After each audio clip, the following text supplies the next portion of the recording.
hard to believe that it's already been a year since I bought my F30 340i. I've put just over 13,000 miles on it between daily driving and a handful of road trips, and it's given me plenty of time to think about some things that I actually don't like about the car. Now, the purpose of this video is not to just bash on the car or come across as like ungrateful.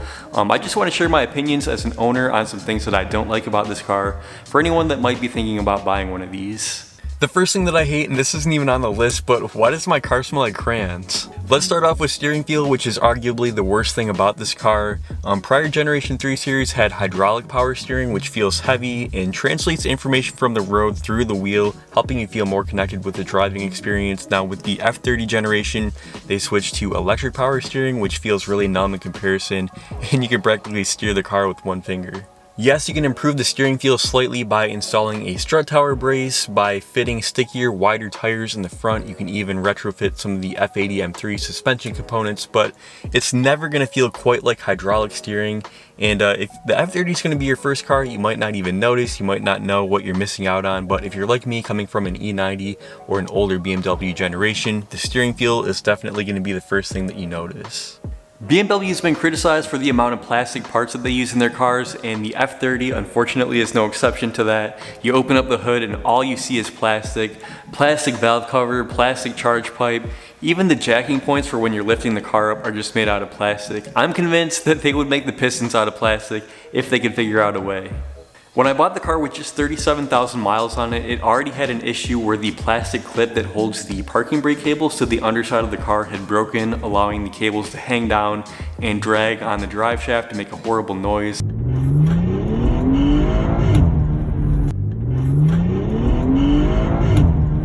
I've got a video on how to fix it in case anyone needs that. I'll link it below, but it's not really a problem that you'd expect on a car that costs nearly $50,000 new. They could have made that part out of a single piece of stamped steel and it would have lasted the lifetime of the car. The factory screen that this car was fitted with was pathetic. Now you gotta remember the 340i is like the top dog of the 3 Series lineup, and again, this exact car was just under $50,000, so why was the screen even an option? And I know, I can't buy a base model and then complain that it's a base model, but come on, really? The real question is, why were they even offering the screen in 2017 at a time when LCDs are cheaper than ever? My Nintendo Switch, which is a child's toy, has the same size screen as this $50,000 BMW. Even our 2010 Dodge Avenger has the same size screen that this car came with, and it's pretty bad when you're comparable to an 11-year-old Dodge. Now I get that BMW's in the business of selling these packages and they need a way to visually differentiate the packages from the base model, but come on, really? This is an insult. The good news is, because these cars are so modular, the screen's actually really easy to replace. I've got a video on it that I can link down below, and you can find the upgraded screens on eBay pretty cheap. The owner's manual for the F30 is disappointing in how much maintenance information has been suspiciously omitted. You really get the feeling that BMW doesn't want you to do any work on your own car. For example, when we look up fluid capacities, the only thing that they list is the size of the gas tank. Now when we look up oil, it does give you a lot of good information about what type of oil to use, but you wouldn't know how much to put in unless you reference a different source. So maybe BMW thinks that their clientele can't be bothered with opening the hood or getting their hands dirty, or maybe the service department is just such a lucrative part of their business model that they make it really inconvenient for you to do any of your own work. In any case, if you buy one of these cars, you're going to want to pick up something like a Bentley manual that has more step-by-step instructions. Contrast that with the FRS owner's manual. There's a whole chapter in here about DIY maintenance with step-by-step instructions with pictures, so I think it's pretty cool that they do this, and disappointing that BMW does not. Let's talk about oil changes. Like many modern BMWs, the F30 does not have an oil dipstick to let you manually check the level. Instead, you need to rely on sensors and computers.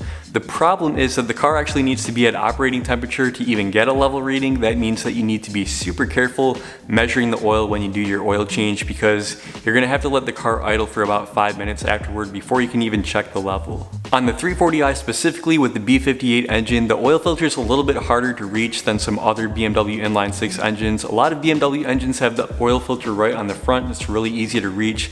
On the B58, it's kind of tucked in on the side. You're gonna have to remove your strut tower brace if you have one, take off that plastic vanity engine cover, and then you kind of have to reach in there. I use a socket with an extension, a swivel part, and then the oil filter wrench on there.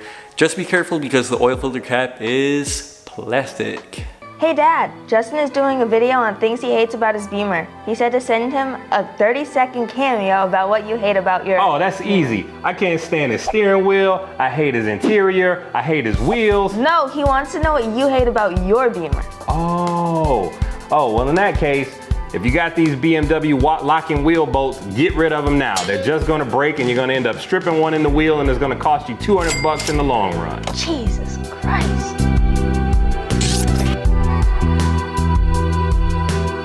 Hey Justin, here is a real life example of something that drives me nuts about the F30. So I'm over at the warehouse. I need to get these wheels and transport them over to the studio. So I brought my F30 328, but my door is locked. Now, on a normal car, no problem. I just, with the wheel in my hand, could unlock the door. With BMW, no. Now, I have to put it down, dive into the center of the car, unlock it, and then it's unlocked. Come on, why couldn't you put the door thing right there? The unlock button, it needs to go right there. I want to follow this up with some things that I love about the car because it's hands down my favorite car that I've ever owned. Value. With the 340i, you're essentially getting the same motor that's in the new Supra and a car that's more practical and considerably less expensive. Upgradability. There's a huge aftermarket for performance parts both directly from BMW and from well-known third-party companies. Fuel economy. Even though you don't buy a 340i to save at the pump, I consistently average above 27 mpg and have even seen 32 mpg on road trips. Transmission. The 8-speed automatic in this car is unbelievable. People have described the quick shifts as witchcraft. It's even turned manual fanboys like myself into proud automatic drivers. Design. This is subjective, but the F30 is my favorite 3 Series visually. The car looks modern and aggressive while maintaining some of BMW's characteristic design elements. Adorned with BMW's genuine carbon fiber interior trim, it's hard to believe that it's just a 3 Series. I hope you enjoyed the video. If you own an F30, drop a comment down below and let us know some things that you hate about your car. Alright, before I go, I want to show you a couple new things on the car. Now, if you're not already following me on Instagram, follow me at Justin Buice. If you're ever wondering what I'm up to in between videos, I post on there all the time. You'll see video content before it goes live on YouTube, but as you probably noticed, I got new wheels. These are Apex forged wheels. They're 18 by 8.5 in the front, 18 by 9.5 in the rear. I'm working on a full video on those pretty soon, so make sure you're subscribed for that.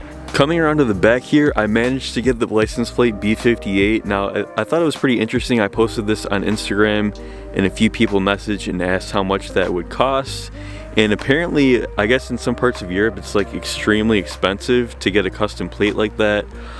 For me, in Michigan, it's only an extra $16 a year on top of your normal registration. The only rules are it can't already be taken by someone else. You can have a maximum of 7 numbers or letters, and it can't have any profanity, like they have a human check it before it gets approved. But yeah, I thought it was pretty cool to get that and kind of surprised that it wasn't already taken.